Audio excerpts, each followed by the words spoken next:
Recently, I made a video reviewing M4.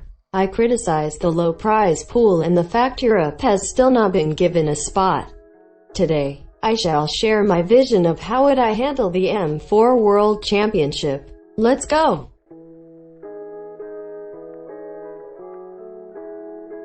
M3 presented 16 teams from different regions. Under my vision, M4 adds another 4 spots. The true question is how to distribute them. Unsurprisingly, Europe is going to get a spot. It is disgrace Moonton continues its radio silence in the EU. What might surprise you is that I would give Europe 2 spots, at least in M4. You might call me biased, I won't deny it. I'm from the EU after all. I shall however not confirm it either though.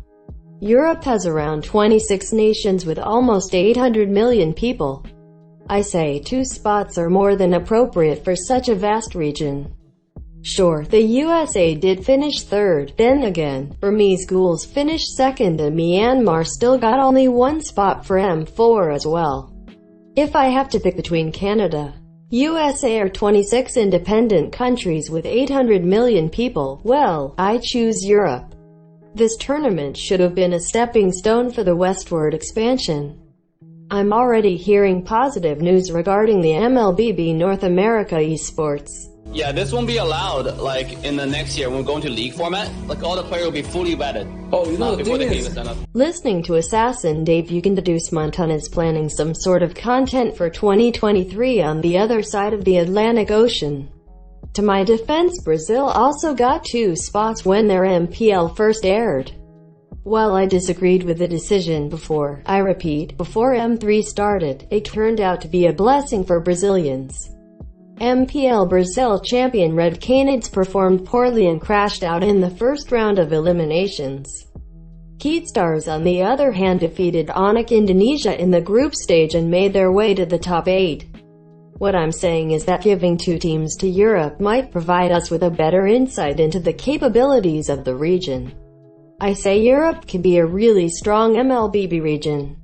Navi from the CIS already proved Russian and Ukrainian players can go toe-to-toe with an established region like Malaysia and Singapore. Do you think the rest of the EU can't do that? If you watched my previous video, then you might already know who's getting the 3rd spot.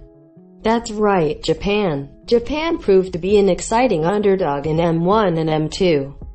Being able to strike down Onyx PH or Malaysian representative Axis Esports in M1 or RSGSG in M2.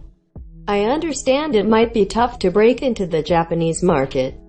However, I remain confident a smart promo campaign could do wonders. For example, 2 or 3 skins from popular anime series or have somebody famous shout out your game. 4th spot can be tricky. With the current state of MLBB, there isn't really a non-M4 region where the game is exceptionally popular. Therefore I will choose the most boring option and leave the 4th spot to the hosting country, Indonesia. Considering the massive fan base, it should come as no surprise.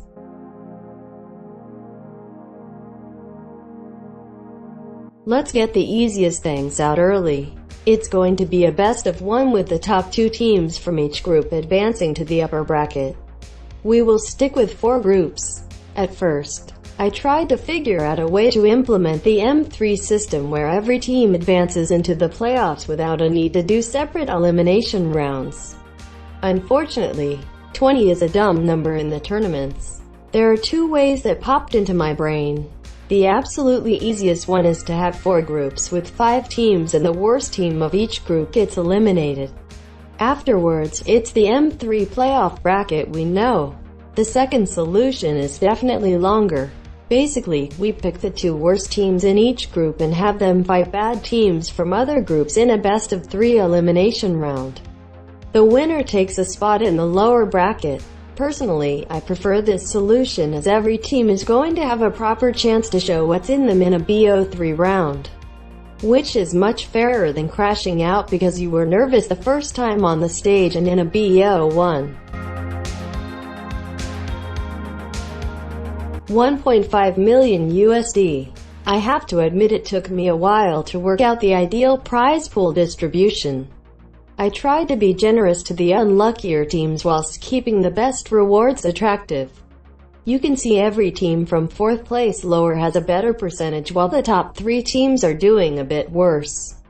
Over 62% of the M3 prize pool was distributed just between the top 3.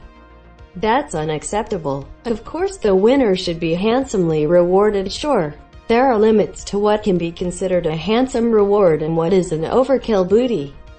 Every team at M4 is preparing the whole year for this opportunity. The best of the best gather once every year to battle for the trophy and the opportunity to immortalize themselves in-game with a custom-made skin representing the squad. You might get unlucky and end, let's say, 13th. I believe you shouldn't feel like you wasted your time and leave with $2,000 in your bag. I want you to have at least a decent compensation. 30,000 is definitely way more optimal. It's 3 times more compared to M3, and the M4 prize pool hasn't even doubled from the original 800,000. Moonton's MPL interface definitely looks okay. However, you might notice a slight detail that sort of ruins your immersion. Look at this dude. Wait till you see the... No.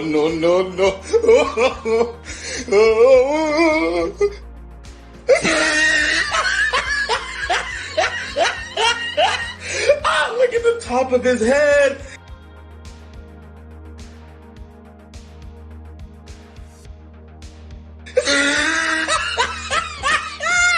Look at his lips. Yeah, a redesign is definitely needed in this case. To be fair, Mobile Legends improved its graphics over the years. Spectator mode lags behind in PlayStation 3 era and really needs an overhaul ASAP.